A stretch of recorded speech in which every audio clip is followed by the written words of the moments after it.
Okay, so let's talk about when government mandates certain prices exist in the marketplace.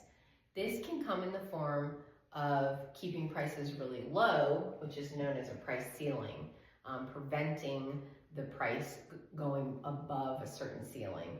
And then it can also look like the form of a price mandate that makes prices above what would normally occur. And that's called a price floor. And we'll do a video on that next. Price ceilings and price floors first require you to ask, is this binding in the marketplace? In other words, does this truly have an impact?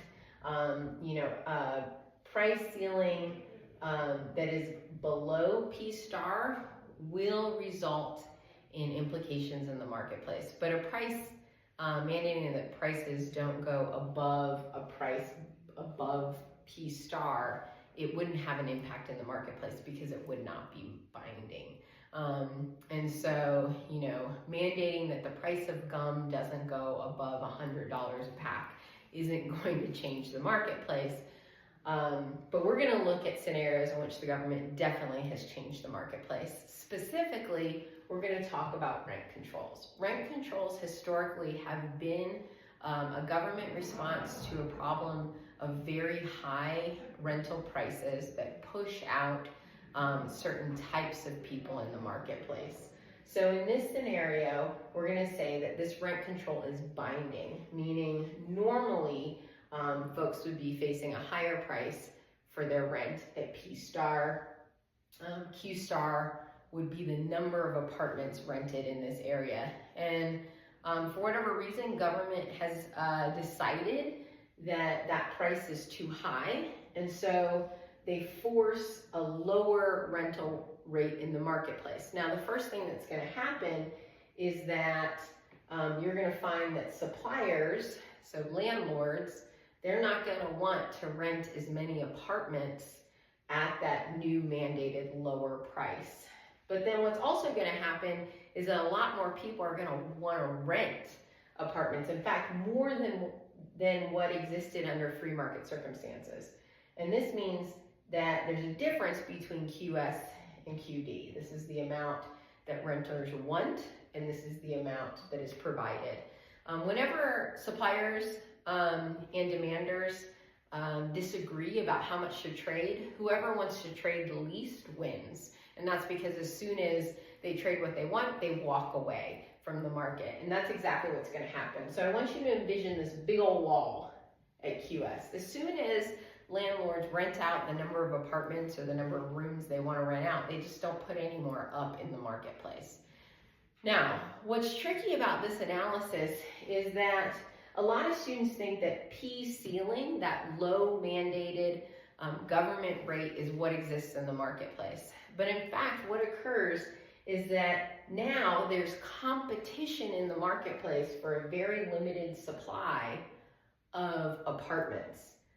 More limited than what was existing before, or fewer than what was existing before. And so what happens is that people who want to rent apartments start to compete with one another for the limited number of supply.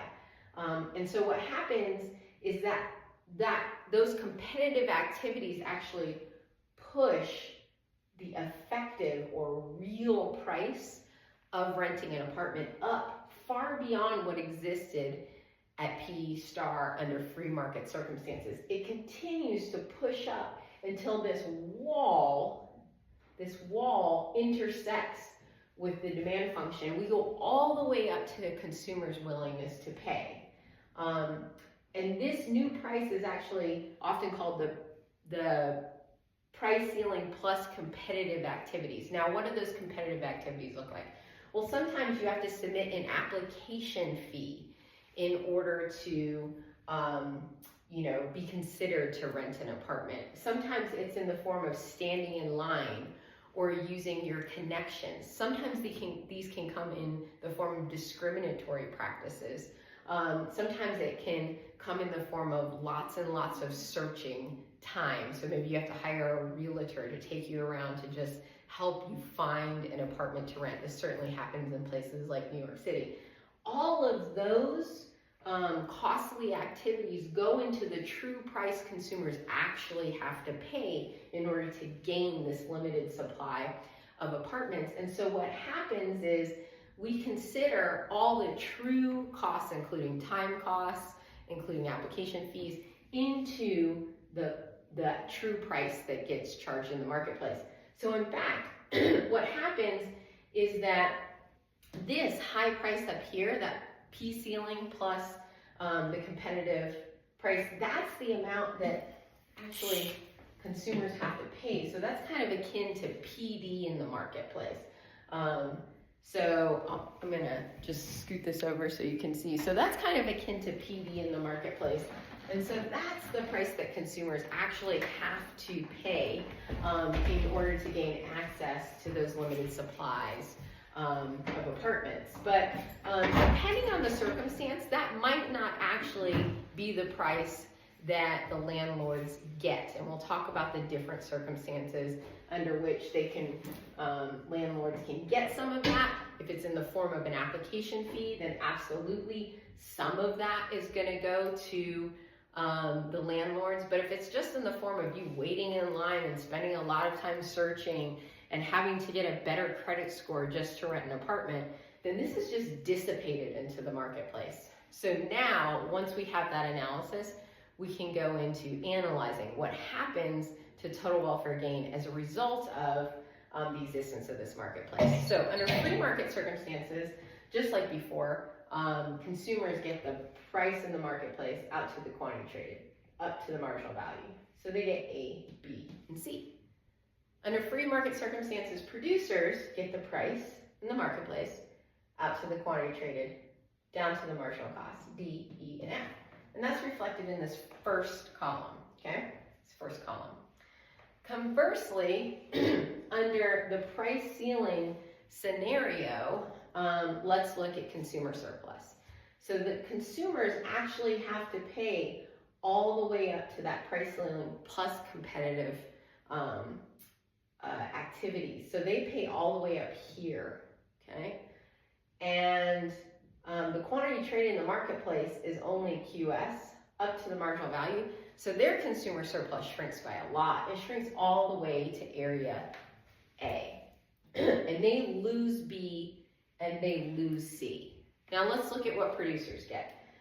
Well, if they cannot recoup some of those competitive, they can't transfer some of those competitive energies that consumers have to expend in order to gain access to that apartment. If it just gets dissipated in terms of time costs and things like that, then this is the price they get. They get, landlords only get what the government mandates out to QS down to the marginal cost. So they only get F in those circumstances. So they only get F, and then they lose E and they lose D. Under this scenario, deadweight loss is huge because taxpayers don't have anything to do with this. We're just mandating a price. So in this case, deadweight loss comes in two forms. One is C&E. C&E is about the fact that less apartments are available in the marketplace. Valuable apartments whose marginal value outweighed the marginal cost are no longer in existence in the marketplace. You guys can see that, right? So we lose apartments from Q star to QS. However, we also lose B and D. Now, why are B and D lost, and under what circumstances can we regain a portion of this, and who can possibly regain it? Well, B and D are lost because now we're expending energy, like, through higher credit scores or competitive activities like standing in line. If B and D come in the form of activities that don't get transferred to producers, which they often do, then this is just lost in this marketplace, and B and D also are included in deadweight loss. Under some circumstances, producers can try to recoup some of those or transfer some of it from consumers to themselves. Ways in which they can do that are things like application fees. If they're legally able to charge application fees, then they can get part of it. Sometimes you see apartment transfers in the form of bribery. This is real life we're talking about here. and portions of B&D might go to producers under those circumstances. So when you're doing your analysis, you really have to imagine all the ways in which you might compete with your neighbors. You might get references, you might get, show your credit score, you might put a larger deposit. All of those are just transferred, right? Especially if the deposit goes towards your last month's rent. But if you have to slip the landlord $200 in order to be considered, then the landlord's going to benefit from that. So it's a little bit trickier when we're talking about price mandates, but clearly a lot of losses. The size of the pie is much smaller as a result of price mandates. So next we'll check out things like minimum wage.